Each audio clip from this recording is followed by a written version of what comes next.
আসসালামু আলাইকুম। আপনারা কেমন আছেন? আশা করি সবাই ভালো আছেন।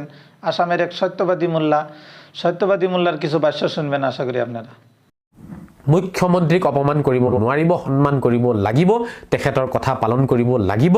সেই কথাষাৰ কোৰাণত লিখা আছে। সেয়া ফৰজ হয়, বাধ্যতামূলক। মুখ্যমন্ত্রীর সম্মান করে নাকবো কথাটা জানি, দেশের আইন মানো নাকবো কথাটা জানি, দেশের কানুন মানো নাকবো কথাটা জানি।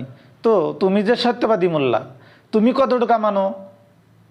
দেশের আইন মানাই ফরজ, কিন্তু মুখ্যমন্ত্রীর কথা শুনুন নাকবো, হিমন্তর কথা শুনুন নাকবো, কোনো রাজনীতি মানা নাকবো, কি করুন নাকবো এই কথাটা।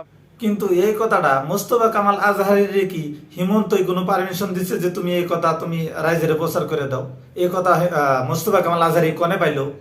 মোস্তফা কামাল আজহারি ভাই আজমলে যদি রাজনীতি নাই জানতো তাহলে রাজনীতিতে ঢুকতো না। তো আজমলে রাজনীতি ভালোই বুঝে, তুমি বুঝানোর কেউ না। তো তুমি যে আজমল করতেছো, আজমল তোমার কতদিন কার ছোড়ো?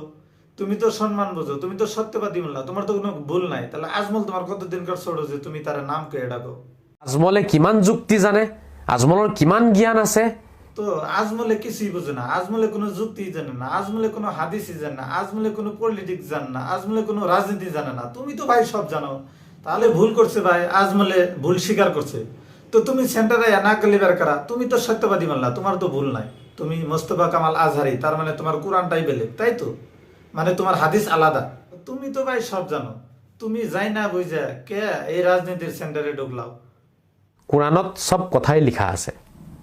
মুখ্যমন্ত্ৰীক অপমান কৰিব নোৱাৰিব, সন্মান কৰিব লাগিব, তেখেতৰ কথা পালন কৰিব লাগিব। সেই কথাষাৰ কোৰাণত লিখা আছে। সেয়া ফৰজ হয়, বাধ্যতামূলক হয় মুছলমানৰ বাবে।